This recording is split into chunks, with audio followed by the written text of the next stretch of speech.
Dear friends, welcome to all of you in today exciting episode. और आज का episode exciting इसलिए हो जाता है क्योंकि आज हम लोग जनरेटर इन गैन के बारे में पढ़ने वाले हैं। जनरेटिव एडवर्सरियल नेटवर्क के अंदर दो पार्ट होते हैं, एक जनरेटर और एक डिस्क्रिमिनेटर। तो जनरेटर के बारे में क्या क्या स्पेसिफिकेशन होते हैं, कैसे हम लोग वेट एंड बायसेस कैलकुलेट करते हैं, किस तरीके से हमारा इनपुट और हिडन लेयर कनेक्टेड होती हैं, किस तरीके से हमारा आउटपुट लेयर का वेट कैसे निकाला जाता है, कैसे हिडन लेयर का वेट निकाला जाता है, कैसे बायस कैलकुलेट करते हैं, इन सभी के बारे में हम लोग आज इस न्यूमेरिकल क्वेश्चन के माध्यम से सीखने वाले हैं। ठीक है, तो चलिए क्वेश्चन पढ़ना शुरू करते हैं। Consider a generative adversarial network GAN with generator G that takes random noise Z of size 50। ठीक है, ये रहा पहला इनपुट। आपका इनपुट क्या है? Random noise Z of size 50, ये आपका इनपुट है। And generate fake image of size 20 cross 28, ये रहा आपका आउटपुट। ठीक है, ये इनपुट रहा और ये रहा आउटपुट। इसी के बीच में हमारी हिडन लेयर लगेंगी। ठीक है, इनपुट और आउटपुट के बीच में हिडन लेयर लगती है, जिसमें हमारा weight and biases and activation function उसी हिडन लेयर के अंदर कैलकुलेट किए जाते हैं। यहां तक आपको क्लियर हो गया होगा। The generator has two hidden layer with 100 neurons each and use ReLU activation function. ठीक है ना दोस्तों? तो हमारे पास दो हिडन लेयर है, जिसमें से हर एक लेयर में 100 न्यूरॉन है, और उनके साथ साथ हमें उनमें रेलू एक्टिवेशन फंक्शन का भी यूज किया गया है। तो जो रेलवे एक्टिवेशन फंक्शन होता है दोस्तों, उसकी रेंज होती है 0 से और x के बीच में। यह निगेटिव वैल्यू को अपने आसपास भटकने भी नहीं देता है। और अन्य भी एक्टिवेशन फंक्शन होते हैं, जैसे सॉफ्टमैक्स हो गया, सिग्माइड हो गया, लीकी रेलू हो गया, हाइपरबोलिक 10 हो गया। तो सभी एक्टिवेशन फंक्शन को अप्लाई करने का अलग अलग समय होता है, अलग अलग डिमांड होती है, उसके हिसाब से हम लोग एक्टिवेशन फंक्शन अप्लाई करते हैं। लेकिन इस क्वेश्चन में हमें कैलकुलेट क्या करना है वो हम लोग देख लेते हैं। Calculate the total number of parameters weight and biases in generator. तो आज ये सबसे पर्दा उठने वाला है कि कैसे हम लोग वेट एंड बायसेस को कैलकुलेट करते हैं। ठीक है, नहीं तो दोस्तों आप लोग पढ़ते होंगे, आप किताब में पढ़ते होंगे, आप कोर्स में अगर इनरोल किए होंगे तो वहां पढ़ते होंगे, आपको कुछ कॉम्प्लेक्स टाइप के फार्मूला बता दिया जाता है, sigma equal to 1 to n, या फिर बीटा थीटा का यूज करके बता दिया जाता है। लेकिन न्यूमेरिकल क्वेश्चन के माध्यम से कभी नहीं समझाया जाता है। तो उसी कॉन्सेप्ट को ब्रेक करने के लिए मैंने सोचा है कि न्यूमेरिकल क्वेश्चन के माध्यम से अगर आपको समझाया जाए तो आपको चीज समझ में आएगी। ठीक है, मैं ये नहीं कह रहा हूँ कि आपको न्यूमेरिकल आपसे एग्जाम में पूछा जाएगा या आपसे किसी इंटरव्यू में पूछा जाएगा, लेकिन इन न्यूमेरिकल्स के माध्यम से अगर आप चीजों को समझेंगे तो आपको आसानी से चीजें समझ में आ जाएंगी। फिर जब आप प्रोग्रामिंग करेंगे, अपने मॉडल को डिजाइन करेंगे, ट्रेंड करेंगे, तो उस समय एटलीस्ट आपके दिमाग में ये तो रहेगा कि हाँ, इसके पीछे ये कैलकुलेशन चल रहा होगा। तो हमें पहला क्या कैलकुलेट करना है? Calculate the total number of parameter weight and biases in the generator.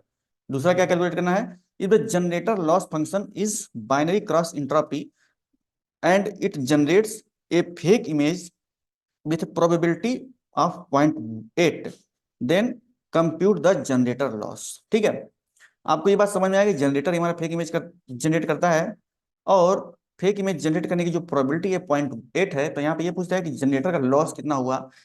हमें ये सभी चीजें कैलकुलेट करनी है दिए गए डेटा इनपुट के आधार पर। ठीक है, तो चलिए इन सभी चीजों को कैलकुलेट करते हैं। अभी तक मैंने जितने भी कॉन्सेप्ट बताए उतने उम्मीद करता हूँ आपको क्लियर हो गया होगा। अब सोल्यूशन देखते हैं, हम लोग सोल्यूशन देखते हैं, और इसमें कैसे कैसे हम लोग वेट एंड वाइसेस कैलकुलेट किए हैं, कैसे कैसे पैरामीटर की वैल्यू कैलकुलेट किए हैं, सभी को मैं आपको समझाते हुए चलूंगा। इसलिए आपको बिल्कुल भी घबराने की कोई बात नहीं है। आपने अगर कोर्स में इनरोल कर लिया है दोस्तों तो बहुत अच्छी बात है, क्योंकि आप अगर इनरोल कर लिए हैं तो आपको समझना आपका जन्मसिद्ध अधिकार है। तो यहाँ पे देखिए, टोटल नंबर ऑफ पैरामीटर हमें कैलकुलेट करना है।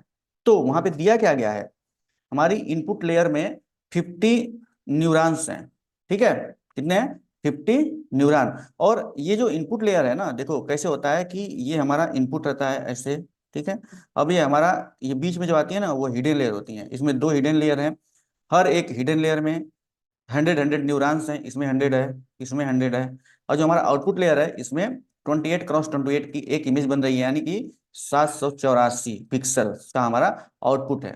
ठीक है, इस तरीके से हमारा ये पूरा मैदान सजा हुआ है। ठीक है ना? तो पहले हमारा इनपुट यहाँ से 50 का लिया गया। ठीक है ना? जब 50 का इनपुट लिया गया तो वो गया कहाँ? वो हिडन लेयर के पास जाएगा। ठीक है ना? हमारी हिडन लेयर कितनी है? पहली वाली हिडन लेयर, इसमें 100 न्यूरॉन्स है। तो इनपुट लेयर वेट कितना हो गया? ये वाला, इसका वेट कितना हो गया? ये हो गया 50 × 100 यानी 5000।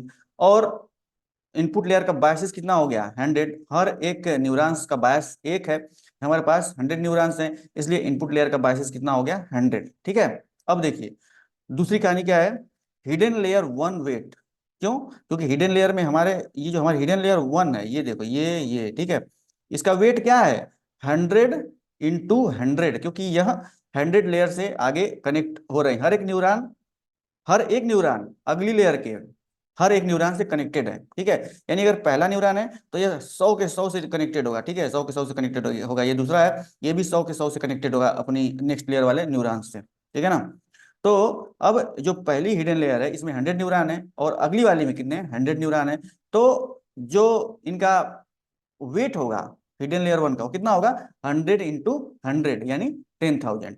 और हिडन लेयर वन का बायस कितना होगा, वो तो 100 ही रहेगा, ठीक है। अब चलते हैं हम लोग हिडन लेयर टू यानी इस लेयर के पास, ठीक है। ये हिडन लेयर टू में 100 न्यूरॉन्स हैं, लेकिन ये जो आगे जो कनेक्टेड है वो 784 न्यूरॉन्स के साथ कनेक्टेड है। तो हम लोग इसका हिडन लेयर टू का जो वेट होगा वो कितना होगा, 100 × 784 यानी 784 100, ठीक है, 78,400। यहाँ पे ये आपका हिडन लेयर टू का वेट हमारा आ गया।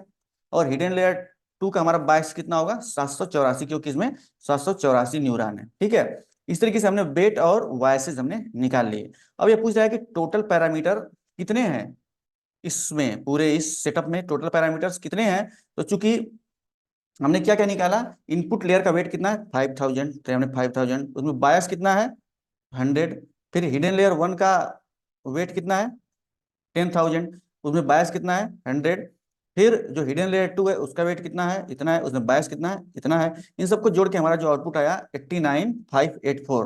तो हमारा ये कहेंगे total number of parameter in the given setup of gen is 89,584। तो इस तरीके से हम लोग वेट, वायसेस और अपना जो उसको कैलकुलेट करते हैं दोस्तों हिडन लेयर्स में, और इनपुट लेयर के न्यूरॉन का हेल्प लेकर के, ठीक है, उनका वेट कैलकुलेट करते हैं, बायस कैलकुलेट करते हैं। तो उसको कैलकुलेट करने का ये तरीका होता है, ठीक है। उम्मीद करता हूँ ये चीज आपको समझ में आ गई होगी दोस्तों। न्यूमेरिकल से कॉन्सेप्ट समझाने का मेरा उद्देश्य यही है, ताकि आपको चीजें जो है क्लियर हो जाए न्यूमेरिकल के माध्यम से। नहीं तो क्या हो, थ्योरी पढ़ते रहेंगे और हमें ये समझ में नहीं आएगा कि किस तरीके से न्यूरॉन्स एक दूसरे से आपस में कनेक्टेड हैं और किस तरीके से वेट एंड वायसेस कैलकुलेट कैसे होते हैं, ठीक है ना।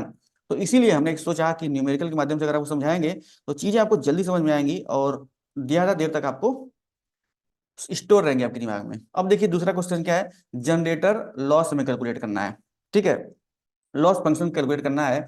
The generator loss function for binary cross entropy is given by, क्या दिया है, loss of generator is equal to -1/n, i equal to 1 to n। ये फार्मूला होता है log D discriminator G generator और जेड आई नॉइज। यानी generator जो हमारा फेक इमेज जनरेट करता है उसको हम डिस्क्रिमिनेटर के पास लेके जा रहे हैं और उसका हमने लॉग ले लिया, ठीक है। इसका कंप्लीट मतलब ये होगा, given that D of G Z I is equal to 0.8 and assuming n बराबर 1 फॉर सिंप्लिसिटी, ठीक है, सिंप्लिसिटी के लिए हमने n बराबर 1 लिया है। तो loss of g is equal to minus log 0.8, जब इसके हमने वैल्यू कैलकुलेट की तो आया 0.2231, ठीक है।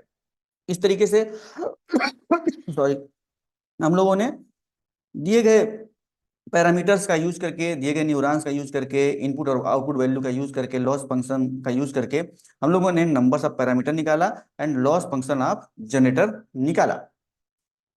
तो दोस्तों उम्मीद करता हूं कि इसमें जो बताया हुआ कॉन्सेप्ट है आपको समझ में आया होगा। अब नेक्स्ट वीडियो में हम लोग डिस्क्रिमिनेटर से संबंधित सवाल करने वाले हैं, ठीक है। हम लोग ये देखेंगे कि डिस्क्रिमिनेटर किस तरीके का आउटपुट लेता है, ठीक है, और किस तरीके से उसमें वेट एंड बायसेस कैलकुलेट किए जाते हैं, किस तरीके से उसका लॉस फंक्शन कैलकुलेट किया जाता है। इससे आपको और ज्यादा क्लियरिटी मिलेगी। इसलिए मिलते हैं नेक्स्ट वीडियो में। Till then keep learning, keep exploring and keep learning machine learning and deep learning. दोस्तों जय हिंद, जय भारत।